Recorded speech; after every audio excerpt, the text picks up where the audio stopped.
Hello, students. I hope you all are safe and healthy and making the most of this lockdown period. Now, before I begin with the explanation of the poem, I Know Why the Caged Bird Sings, I want to give you a few instructions regarding my English classes. Students, for English literature class, before you start watching the class, you must have your English book with you. And same goes for language class. So a child who just opens the video and tries to view it and listen to it without the book is actually not going to understand anything much. And children, this is your board class, so you must not waste any time. While we teachers give you the explanation or explain or discuss about various things, you must sit down with your books open to that particular chapter or the poem. So here we go with the poem. Now, I Know Why the Caged Bird Sings by Maya Angelou.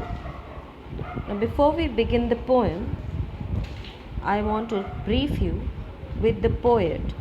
So she was a powerful feminist writer of Afro-American ethnicity. Now, Maya Angelou had an extremely traumatic childhood.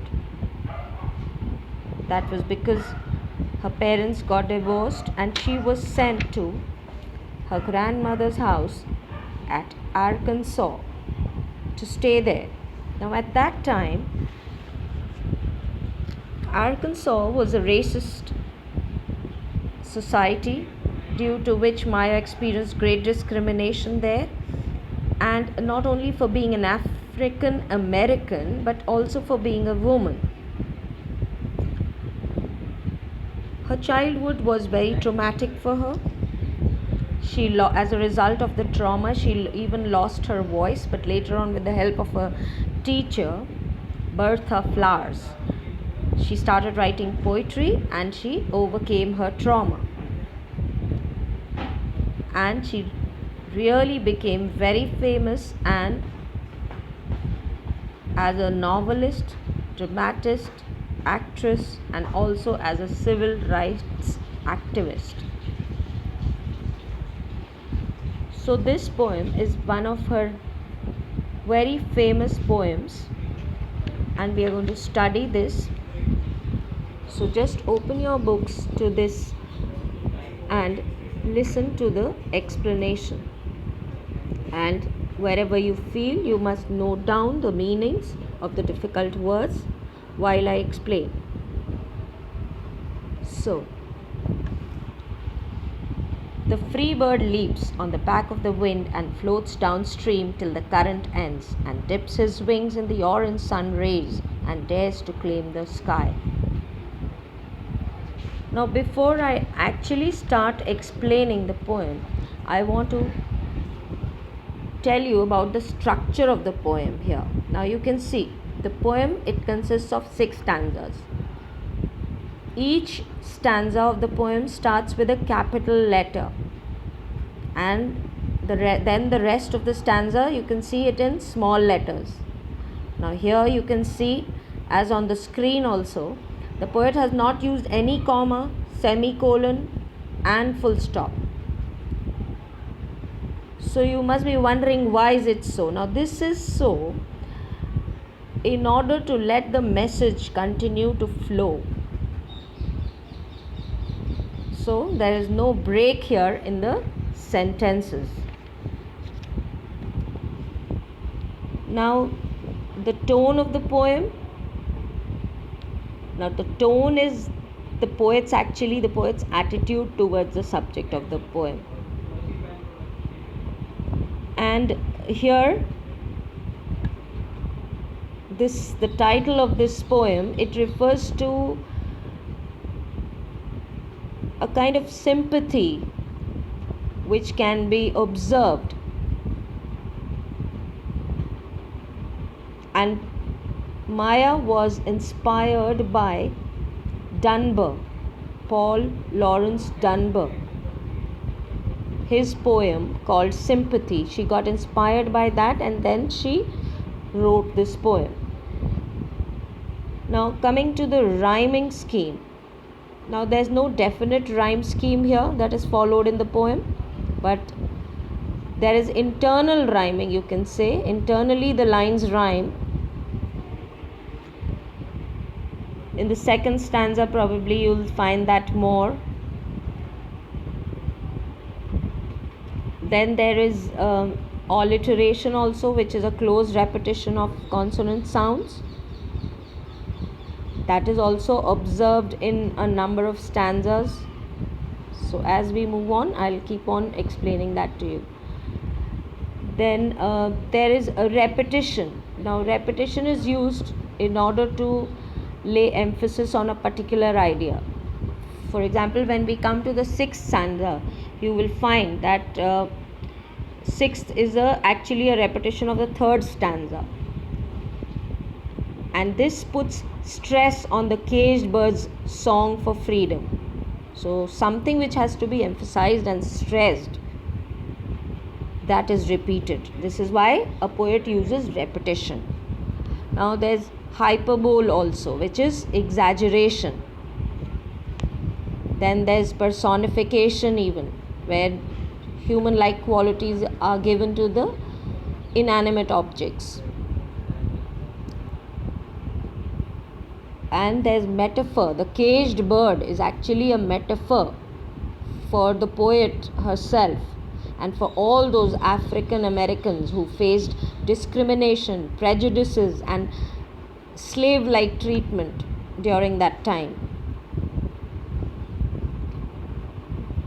There is a lot of imagery here in the poem. There's visual imagery, auditory imagery, visual which can be seen, the way the caged bird is portrayed, auditory which has a auditory effect on the reader, the sound effect, and then there is kinesthetic imagery.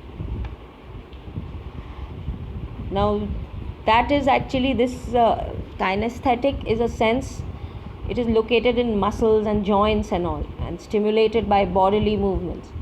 So the words that describe this type of imagery here in the poem are like float, leap, dip, and all those.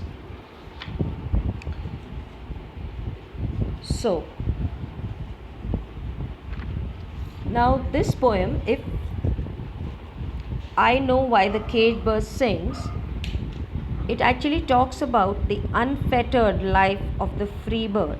The poet has described the two types of birds, a free bird and a slaved or a caged bird. So the free bird is absolutely free, full of freedom, and how he enjoys his freedom, how he floats and leaps freely in the sky. And at the same time, the poet has tried to depict the caged bird, which is tied with the restrictions and is imprisoned, and therefore it is full of anger, and it wants to move out and also sing. Its situation is actually helpless here, which the poet has depicted. So the two contrasting images of a caged bird as well as a free bird is depicted here in the poem. After I've explained line wise the poem, I'll tell you about the theme. Alright, from the way I have just explained that there is a contrast shown here, you can guess that the theme is freedom versus enslavement. Alright, or you could say racism versus and slavery, or even the way the caged bird sings, we can say that the theme could be voice against oppression. So a free bird leaps on the back of the wind. Now a free bird it leaps and floats freely. Where? In the sky. The poet says that as if the bird is floating on the back of the wind and moving freely in the sky. It floats downstream till the current ends. So here the poet is trying to say that this free bird, it experiences to move about and glide freely through the air. It hovers over a stream of wind and floats downwards to where the current of the stream ends, and dips his wing in the orange sun rays and dares to claim the sky. It dips its wing in the sea of orange sunlight. Okay. Here there's no sea around anywhere, but this is just the poet, the way the visual imagery is given by the poet is like it dips its wings in the sea of orange sunlight.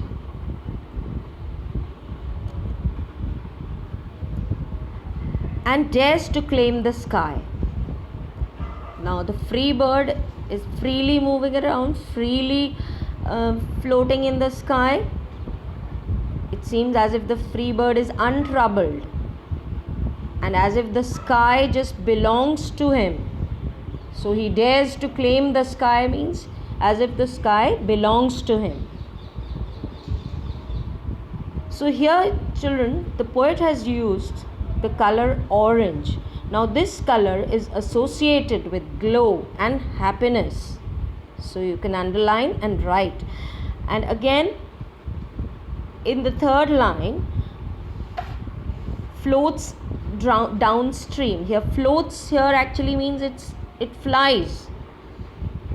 And downstream is actually the direction of the wind. Alright? And dips his wings. Now another word for dips could be immerses his wings and moves freely as if the sky belonged to him. The second stanza now. But a bird that stalks down his narrow cage can seldom see through his bars of rage. His wings are clipped and his feet are tied, so he opens his throat to sing. Now we come to the other type of the bird that is the caged bird. So here in the previous stanza, the free bird was shown in a state of tranquility, peace, as if that bird had the freedom to move about wherever it desires. It is absolutely free, without any restraints, without any restrictions, and as if the whole sky, is his one big home. But here in stanza 2, now the situation is contrasted by the poet. But a bird that stalks down his narrow cage. Now the caged bird is captured in its cage and can seldom see through his bars of rage. Means the bird is actually tied up in behind the bars of rage. Here means anger. And narrow cage here, narrow refers to the restrictions on the life of the caged bird. The caged bird is his life is restricted, and he can seldom means he can hardly ever see through his bars of rage. The bird is imprisoned and thus he is filled with anger or rage. So he is very furious and helpless, and he can hardly see anything through these bars. His wings are clipped and his feet are tied, so he opens his throat to sing. His wings are clipped. Now this is here referring to the enslavement of the caged bird. And so here the enslavement is represented through his wings that are clipped, and feet that are tied. So he wants to have the freedom to sing. So this he opens his throat to sing means he doesn't give up his struggle for freedom. Although he's captured in a cage, but still he wants to sing, and he wants, in order to show his struggle for freedom, he wants to sing. So here wings are clipped can be like freedom is taken away. Wings underline, and you can write that wings are associated with the flight, now which in turn is associated with freedom. So here wings are clipped means that his freedom is forcibly taken away. He cannot fly even if he desires to, and his feet are tied.